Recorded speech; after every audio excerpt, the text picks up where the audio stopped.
Hi, everybody. I'm Bill Sanders, and this is Watch Art Sci, the art and science of watch collection.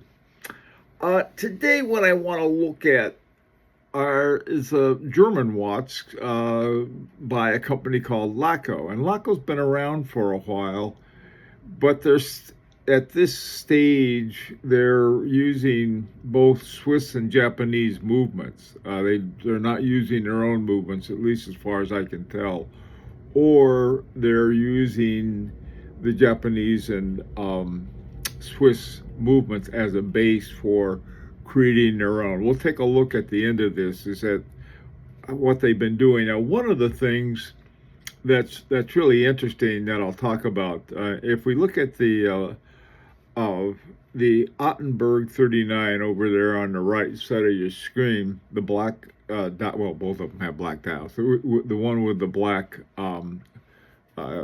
band to it, it has caliber Laco 21, and caliber Laco 21 is a Miyota 821A. Now, if you add $70 to it, you can get an upgrade in the movement to a Laco 31, which is a Miyota 8315.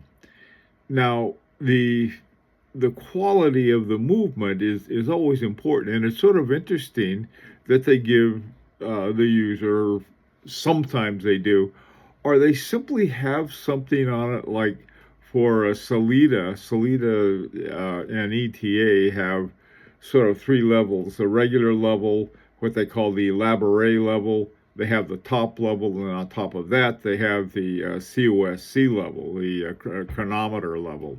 Now, anyway, so it's sort of an interesting thing. Now, these are called the Laco Pilot Watches Basic.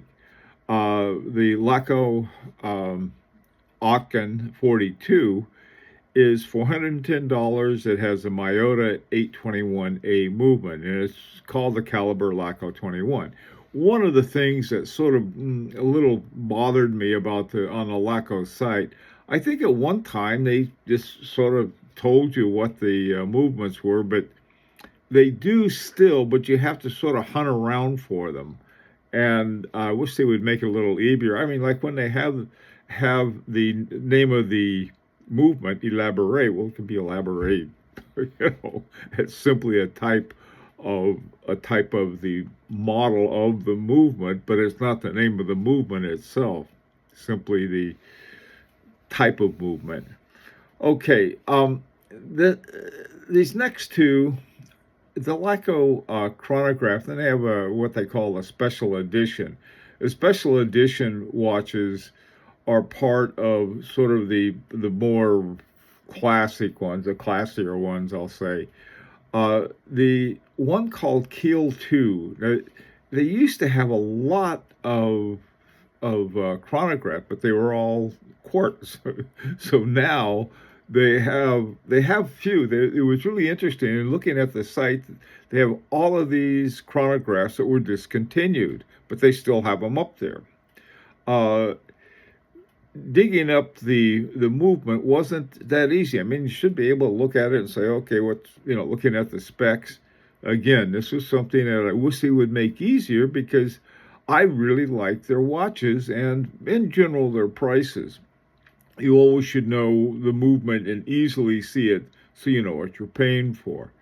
Now, the Laco chronograph is on the ones that they have now, is the Salida SW500, which is it was based on, I don't know, one of the ETA movements, chronograph movement, 2650 for chronograph fans. Now, the Pilot Watch Original 97. Now, this is a reference, I believe, the 97. I think it's to the movement model. We'll take a look at that in a second. But this is another one that sort of a classic Flieger looking. The inner circle you have are the hours, and the outer circle are the minutes. And I like the way that they do that. It's sort of an interesting way of seeing it at a glance. Now, this last one I want to take a look at it's called a Special Model Pilot Watch. This one is called the Frankfurt GMT Grau. I think Grau is for gray, and I probably mispronounced it. Now this one has an ETA 2893-2 in it, 43 millimeter. It's a big boy, but not too huge. Beautiful watch. It won some kind of design prize. So this was 1990. Anything under 2,000 is that's reasonable. Now this one is under 2,000 plus an additional time zone plus a little date window. Date window is a little small for me, but that's okay. The rest of the watch is very, very nice. Now over on the right side there, you have is sort of how to decode what kind of movements are there. If it says Laco 01, it's an ETA 2801.2 elaborate. Now, on some of them, like I said, it'll just say elaborate, and then there'll be an option, and for $50 more, whatever it is, you can now have the top. So you have the regular one, the elaborate, the top, and then, like I said, the chronograph level. But all they have are ETA, Salida, and Myota movements. The Myota movements are both the movements and the watches that use them are very affordable, and I like that. So anyway, if you're looking for a pilot's watch, an affordable, relatively speaking, I say affordable, and you don't mind, looking around a little, trying to figure out what's going on with the movement in it, and you can find it. It's usually there somewhere. I think you might like these. Let me know what you think if you have a Laco. I've talked about these before, sort of in a series of other things, but I thought, well, I'll take a little closer look. Interesting watch. Again, let me know what you think. It's an opportunity to subscribe if you like. Until next time, this is Bill Sanders for Watch Art Sci, the art and science of watch collection.